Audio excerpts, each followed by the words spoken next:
Everybody give it up to Sophie. Great host. You know, I met some women in my life that would wax their mustache, would like take it off. I've never met a woman that would like put one on, like intentionally. So, you know, way to be a contrarian there, Sophie.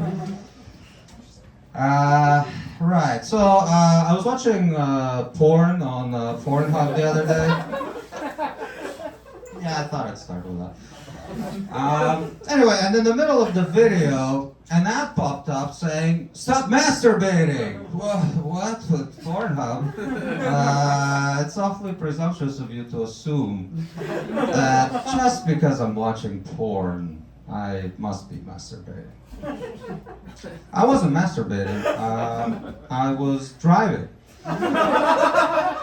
Yeah, because, you know, it relaxes me and helps me forget about my road rage. And also, why would you discourage masturbating if you're Pornhub? That's like your entire business. You know, it's like if I was watching Netflix and an ad popped up telling me to read a book instead. Anyway, then the ad said, "You can be dating. Stop masturbating, you can be dating." I mean, I know it rhymes, but that's the dumbest thing I ever heard. Dating? Did you mean fucking? Stop masturbating, you can be fucking. Now, that's a valid proposition I can get behind, but dating? Who the fuck wants to be dating? I'd much rather be masturbating. Dating is like the shitty thing you must endure before you get to the good thing. You know, dating is like waiting in line at a drive-thru when you're starving. Sitting there thinking like, come on, let's get on with it so I can finally eat. That's what dating feels like.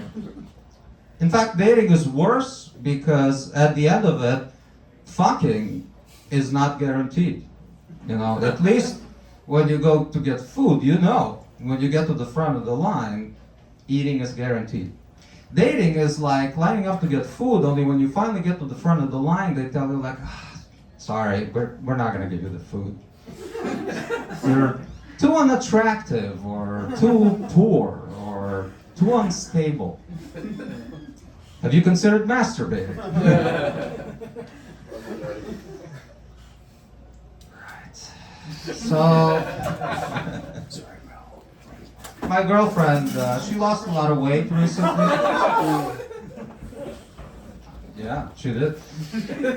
Yeah, so she lost weight and she couldn't be happier.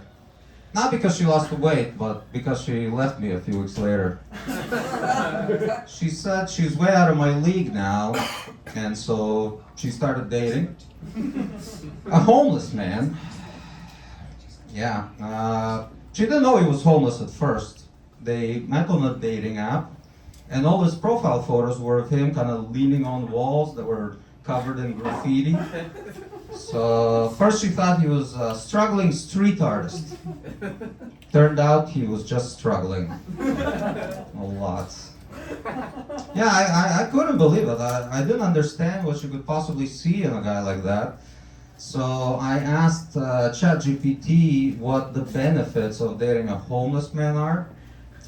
There are 4 main benefits, guys. First, no baggage.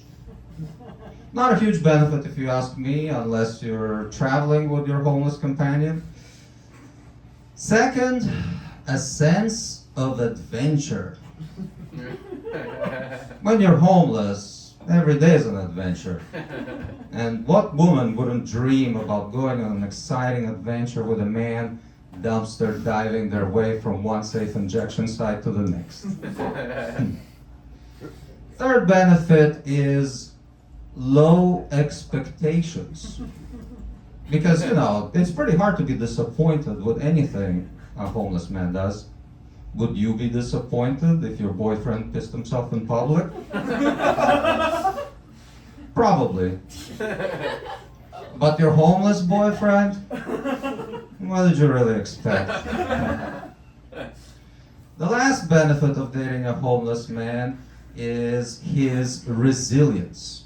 Because if a man can endure living on the street, in horrible conditions. He may even be able to endure watching an episode of The Bachelor with his girlfriend. Yeah, how can I possibly compete with that? That man has something I no longer possess. An inexplicable will to continue living, despite everything.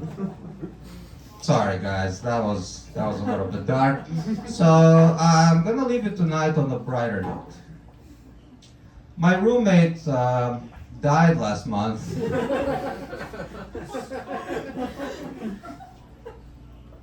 It's okay, you don't have to be sad. He died peacefully in his bed in our apartment. And the first thing people always ask is like, how did you find out he died? Was it the horrible smell from his decomposing corpse? No, it wasn't a smell. His room always smelled like someone died in there, so couldn't really tell. No, I found out because sometimes I ask him for cigarettes, so I'd knock on his door and be like, hey man, like, can I bum a smoke? Then even if he doesn't answer, I just walk in and take his cigarettes because I know where he keeps them. So that's what I did that night. He was lying down on his bed, not moving. So naturally I thought he was asleep. Then I noticed that his eyes were open, which I thought was kind of strange because sometimes I like to watch him while he sleeps. And he always does it with his eyes closed. So that's when I started getting suspicious. I tried to shake him awake and I noticed that he was cold to the touch, at which point I was pretty sure he was dead. It's a fucked up situation. Like, what do you do in that situation? I'll tell you what I did. I took his cigarettes and I went for a smoke. When I was done, I called 911. I told them what happened. They demanded that I try to revive him and like give him CPR immediately. So of course I refused. Like, I was never gonna put my mouth on a corpse. I stopped doing that years ago. Anyway, eventually the paramedics came and took the body away, so now I have a new roommate that lives in that room. He pays me more rent, and he's not a smoker, so I actually cut down on my smoking quite a bit as a result. So his death was truly a blessing. Woo! Yeah, that guy's a big fan of death. Thank you, sir. Thank you. It's coming for us all. It's only a matter of time. I think that's it. I'm getting the light. Perfect timing. Sophie, get up here with your mustache. All right.